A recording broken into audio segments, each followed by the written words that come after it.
Hi అండి. అందరికీ నమస్తే. నేను మీ గీత. నా రాక్షసుడు పార్ట్ 20.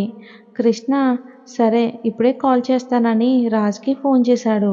అక్కడ రాత్రి అవటంతో అసలే అలసిపోయి భూమిని కౌగిలించుకుని నిద్రపోతున్న విరాజ్కి ఫోన్ కాల్ డిస్టర్బ్ చేయటంతో పైకి లేచి ఈ టైంలో ఎవరు అని తన ఒంటికి టవల్ చుట్టుకుని ఫోన్ చూసి అది చేసింది ఎవరో తెలిసి ఫోన్ లిఫ్ట్ చేసి బాల్కనీలోకి వెళ్ళి హలో అన్నాడు రాజు.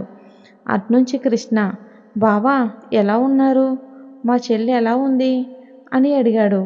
ఈ ప్రశ్న నువ్వు వేయాల్సింది కాదు బావా, నీ పక్కన ఉన్న నా చెల్లి కదా అడగాల్సింది.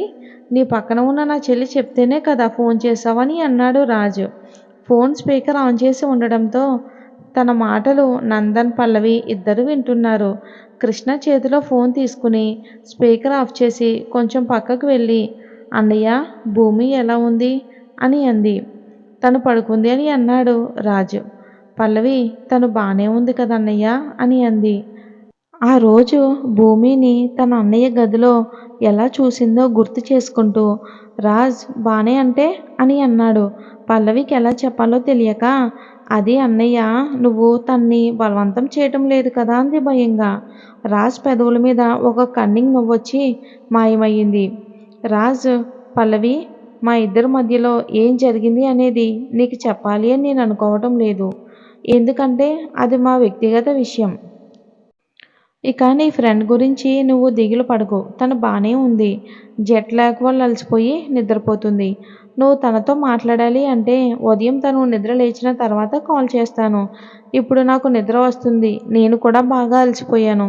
నువ్వు తన గురించి బాధపడకు. తను ఈ రాజ్ భార్య. నా భార్యగా ఉన్నంత వరకు తనకేమీ కానివ్వను. అనవసర భయాలు పెట్టుకోకు. రేపు తను నీతో మాట్లాడుతుందిలే అని రాజ్ కాల్ కట్ చేసి వెళ్ళి పడుకున్నాడు. కాల్ కట్ చేయగానే నందన్, కృష్ణలు ఏం మాట్లాడ్డో పల్లవి, భూమి బానే ఉంది కదా అని అన్నాడు కృష్ణ. హా అన్నయ్య, అలానే చెప్పాడు కానీ నాకు నమ్మకం కుదరటం లేదు. రేపు భూమితో మాట్లాడతాను. నువ్వు తన గురించి ఫీల్ అవ్వకు. నా భార్యని ఎలా చూసుకోవాలో నాకు బాగా తెలుసు అని కాల్ కట్ చేశాడు బావా అని అంది. రేపు భూమితో మాట్లాడిస్తా అన్నాడుగా, టెన్షన్ పడకు. తన్ని అడిగి తెలుసుకో. నందన్, అన్నయ్య ఎలా చేశాడు అంటే ఏదో ఒక కారణం ఉంటుంది పల్లవి. చెప్పాడు కదా ఆ రోజు, అత్తయ్యని భూమి వాళ్ళ నాన్న మోసం చేయటం వల్లనే తన జీవితం ఎలా అయ్యింది అని. అదే నీ కూతురికి కూడా జరిగితే నువ్వు ఎలా బాధపడతావో చూడాలని చేశాను అని అన్నాడు కదా నందన్. అవునవును, అన్నయ్య వదిన్ని ప్రేమించే పెళ్లి చేసుకున్నాడని నాకెందుకో అనిపిస్తుంది. పల్లవి, రాజన్నయ్య వచ్చింది ఈ మధ్య కాలంలోనే కదా. మరి భూమిని ప్రేమించే సమయం ఎప్పుడుంది? అసలు ఆ భూమిని ఎప్పుడు కలిశాడు అన్నయ్య? భూమికి వాళ్ళ బావ అంటే ఇష్టమని నాతోనే చాలాసార్లు చెప్పింది. అన్నయ్య ఎలా చేయటం నాకు అస్సలు నచ్చలేదు. భూమి చాలా అమాయకురాలు బావ. అన్నయ్యకి కోపం ఎక్కువ. తనతో ఎలా ఉంటుందో అని భయమేస్తుంది. తను తన తల్లిదండ్రులను వదిలి ఎప్పుడూ ఒంటరిగా ఎక్కడికి వెళ్ళలేదు. ఇప్పుడు ఇంత దూరం వెళ్ళింది. పాపం అంకుల్ ఆంటీ ఎలా ఉన్నారో అని బాధగా అంది. కృష్ణ, కొద్ది రోజుల్లో అన్నీ సర్దుకుంటాయి పల్లవి. రేపు భూమితో మాట్లాడు. తనకి ధైర్యంగా ఉండమని చెప్పు. రాజ్ మరి మనుషులని హింసించేంత దుర్మార్గుడైతే కాదు. తనకి కోపం వస్తే కంట్రోల్ చేయటం కష్టం అంతే. రేపు బాధపడి తన్ని నువ్వు ఏడిపించకు, సరేనా? పల్లవి, అలాగే బావా. మేమిద్దరం ఆఫీస్కి వెళ్ళొస్తాం, జాగ్రత్త అని వెళ్ళారు. జైకి జాగ్రత్తగా ఉండమని చెప్పి రఘురామయ్య, మాలతి ఇంటికి వెళ్ళిపోయారు. జై పేరెంట్స్ ఇక్కడే ఉండమని చెప్పినా వినకుండా వారి వల్లే జై ఈరోజు ఇలా ఉన్నాడు అని అక్కడ వాళ్ళ కళ్ళ ముందు ఉండలేక వెళ్ళిపోయారు. వాళ్ళకి తెలుసు ఇంటికి వెళ్ళాక అక్కడ భూమి గురించి బాధపడటం తప్ప ఏమీ చెయ్యలేరు అని. మాలతి, ఏమండి, నాకు భూమితో ఒకసారి మాట్లాడాలని ఉంది. తను అక్కడ ఎలా ఉందో ఏంటో నాకు చాలా భయంగా ఉంది. రఘు, నాకు తన గురించి దిగులుగానే ఉంది మాలతి. కానీ మన చేతుల్లో ఏమీ లేదు కదా. నేను రేపు పల్లవికి కాల్ చేసి భూమితో మాట్లాడాలి అని చెప్తాను. తనకి భూమి గురించి తెలిసే ఉంటుంది. తను భూమి బెస్ట్ ఫ్రెండ్ కదా. రాజ్ మన బుజ్జమ్మని బాగా చూసుకుంటాడన్న నమ్మకం నాకుంది.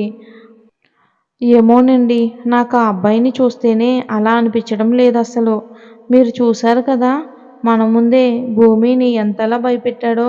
మరిప్పుడు తనతో ఎవరూ లేరు.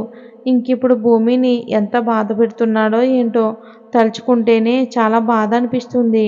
అయినా మన మీద కోపం ఉంటే మనల్ని శిక్షించాలి కానీ, ఏ పాపం తెలియని మన బుజ్జమ్మని తన పంతం కోసం పెళ్లి చేసుకోవటం ఏంటండి? జైని చూస్తుంటే నా గుండె తరుక్కుపోతుంది. భూమిని ప్రాణంలా ప్రేమించాడు. పెళ్లి తర్వాత తన్ని బాగా చూసుకోవాలని, తనకన్నీ సమకూర్చాలని, తను పెళ్లి తర్వాత ఇబ్బంది పడకూడదని 1 సంవత్సరం ఎంత కష్టపడ్డాడో కూడా మనం కళ్ళారా చూసాం. ఇప్పుడు తనకి మన మొహం చూపించాలి అంటేనే చాలా కష్టంగా ఉంది. వాడిని చూసారా, వాడికి ఎలా ధైర్యం చెప్పాలో కూడా అర్థం కావటం లేదు. తను ఇలా అవ్వటానికి కారణం మనమేనని అనిపించినప్పుడు చాలా కష్టంగా ఉంటుంది. జై భూమిని మర్చిపోయి జీవితంలో ముందుకు వెళ్తాడు అని అనిపించడం లేదు. రఘు, జైని ఒంటరిగా ఎప్పటికీ మనం ఉంచకూడదు. తనకి మంచి జీవితం ఉంది మాలతి. తను అలా ఉంటానన్నా సరే మనం ఎలా వదిలేస్తాం చెప్పు? జై భూమిని మర్చిపోవటానికి సమయం పడుతుంది కానీ అది జీవితకాలం అవ్వకూడదు. తన భూమి తనది కాదు అని మరొకరి భార్య అని అంగీకరించినప్పుడు తను కూడా సంతోషంగా ఉంటాడు. ఇక జైకి భోజనం తినిపించి మాత్రలు వేసి పడుకో నాన్న అని తన తల్లిదండ్రులు కూడా వెళ్ళిపోవడంతో జై ఒక్కడే రూమ్లో ఒంటరిగా భూమి ఆలోచనలతో తన ఫోన్లో ఉన్న భూమి ఫొటోస్ చూస్తూ, ఎలా ఉన్నావు బుజ్జమ్మ? నాకు దూరంగా వెళ్ళిపోయావా? నువ్వు వెళ్ళేటప్పుడు ఒక్కసారి కూడా నేను నీకు గుర్తుకు రాలేదా? నువ్వు నన్ను మరిచి వెళ్ళావు అంటే నేను నమ్మను భూమి. నువ్వు తనకి భయపడి తనతో వెళ్ళావని అర్థమయ్యింది. నువ్వెక్కడ ఉన్నా నేను నీ కోసం వస్తా భూమి. నిన్ను నా దాన్ని చేసుకుంటాను. అప్పటి వరకు నువ్వు నా కోసం చూస్తున్నావు కదా. నాకు తెలుసు భూమి, నేనంటే నీకు ప్రాణం అని. ఎవడో వచ్చి నన్ను షూట్ చేసి నీ మెడలో తాళి కట్టగానే నువ్వు తన భార్యవి అయిపోతావా ఏంటి? నీ మనసులో నా మీద ప్రేమని చంపుకుంటావా బుజ్జమ్మ? మనిద్దరం అందమైన జీవితాన్ని ఊహించుకున్నాం. ఎలా అయ్యిందేంటి అని భూమి ఫోటోని తడుముతూ కన్నీళ్లు కారుస్తున్నాడు జై. ఇక్కడ భూమి నిద్రలో, నన్ను క్షమించు బావా. నువ్వు ఇలా హాస్పిటల్ పాలయ్యావు నా వల్ల. కనీసం నిన్ను చూడడానికి కూడా రాకుండా చేశాడు. నన్ను నీకు దూరం చేశాడు ఈ రాక్షసుడు అని కలవరిస్తూ నిదట్లోనే కన్నీళ్లు కారుస్తుంది భూమి. భూమి నిద్రలో తను అలా కలవరిస్తూ ఫుల్గా ఫీవర్ తెచ్చుకుంది. మార్నింగ్ లేచిన రాజు తన పక్కనే ఉన్న భూమిని చూసి మీద చెయ్యి వేశాడు. అంతే, టక్కున చెయ్యి తీసి లేచి కూర్చుని తను కప్పుకున్న దుప్పటి తీసి తన మొహం మీద అంతా చెయ్యి పెట్టి చూశాడు. ఒళ్ళు బాగా వేడిగా ఉంది. ఏంటిది ఇలా అయ్యింది? నేను చేసిన దానికి ఇలా ఏమైనా అయ్యిందా అని ఆలోచిస్తూ వెంటనే తన ఫ్రెండ్ రితికకి కాల్ చేసి విషయం చెప్పి తనని వెంటనే ఉన్నపాటిగా ఇంటికి రమ్మని చెప్పాడు. రితిక వచ్చేలోగా రాజు స్నానం చేసి ఉండాలి అని వెంటనే వాష్రూమ్కి వెళ్ళి ఫాస్ట్గా ఫ్రెష్ అయ్యి వచ్చి తన కోసం చూస్తూ ఉన్నాడు. లక్ష్మి ఫోన్ చేసింది, సార్ రితిక మేడం వచ్చారు అని. రాజ్ తన్ని రూమ్లోకి తీసుకుని రా అని కాల్ కట్ చేశాడు. భూమి పక్కనే కూర్చొని ఉన్నాడు రాజు. తన చెయ్యి పట్టుకుని తన మొహం మీద చూస్తూ ఉన్నాడు. డోర్ బెల్ మోగడంతో కమీన్ అని అన్నాడు. లక్ష్మి రితికని గదిలోకి పంపి తలుపులు దగ్గరికి వేసి వెళ్ళింది. రితిక, ఏమైందిరా అంత అర్జెంటుగా కాల్ చేసి రమ్మన్నావు? రాజ్, ముందు తన్ని చూడు, నాకు భయంగా ఉంది అని తన పక్కన కూర్చున్న రాజ్ లేచి రితికని కూర్చోబెట్టాడు. నువ్వు కొంచెం బయటికి వెళ్ళు, నేను తను చెక్ చేసి చెప్తా అని అంది. రాజ్ బాల్కనీలోకి వెళ్ళి నిలబడ్డాడు. బెడ్షీట్ తీసి చూసిన రితిక తన నోటి మీద చెయ్యి వేసుకుని కాసేపటికి తేరుకుని తన్ని చెక్ చేసి తన ఒంటి మీద గాయాలకి మందు రాసి రాజ్ దగ్గరికి వెళ్ళింది. అటువైపు నిలబడి ఉన్న రాజ్ని పిలిచి తను ఇటు తిరగగానే తన చెంప మీద ఈడ్చి కొట్టింది రితిక. తన నుండి అది ముందే ఊహించిన రాజ్ నవ్వుతూ తనతో తనకి ఎలా ఉంది అని అన్నాడు. రితిక, మాట్లాడకు రాజ్, చంపేస్తా మరో మాట మాట్లాడ్డావంటే. రితిక చొక్కా కాలర్ పట్టుకుని, ఎందుకురా తన్ని నువ్వు ఇలా బాధ పెడుతున్నావు? నువ్వు పైకి నవ్వినంత మాత్రాన నీ మనసులో ఏముందో నాకు తెలియదు అనుకుంటున్నావా?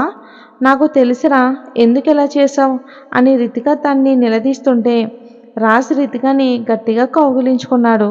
తన కన్నీళ్ళు రితిక వీపుకి తాకుతుంటే తన వెన్ను నిమురుతూ ఏమైందిరా అని లాలనగా అడిగింది రితిక రాజ్ని. రాజ్ రితికని గట్టిగా కౌగిలించుకుని అలానే మౌనంగా ఉండిపోయాడు. రాజ్, ఏమైందిరా? ఎందుకు తన్ని ఇబ్బంది పెట్టావు? పాపంరా తను. నువ్వు తనతో చాలా హీనంగా ప్రవర్తించావు. నువ్వు కొద్ది రోజులు తనకి దూరంగా ఉండు. చిన్నపిల్లలా ఉంది తను.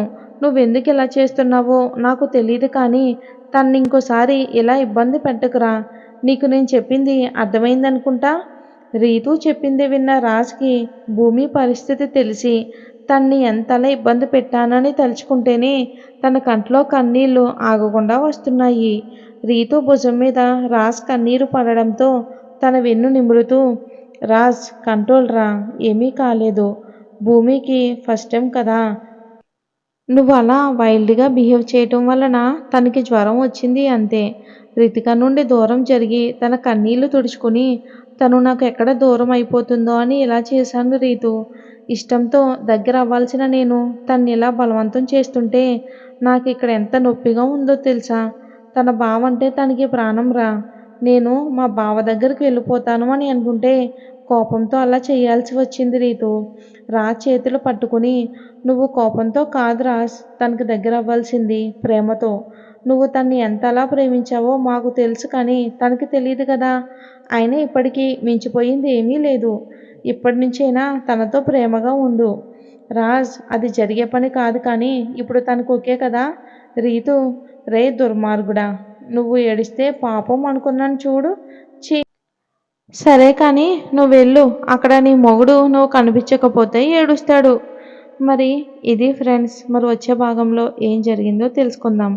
రాజ్కి భూమి అంటే చాలా ఇష్టమని తెలుస్తుంది. కాదు కాదు, ప్రాణం.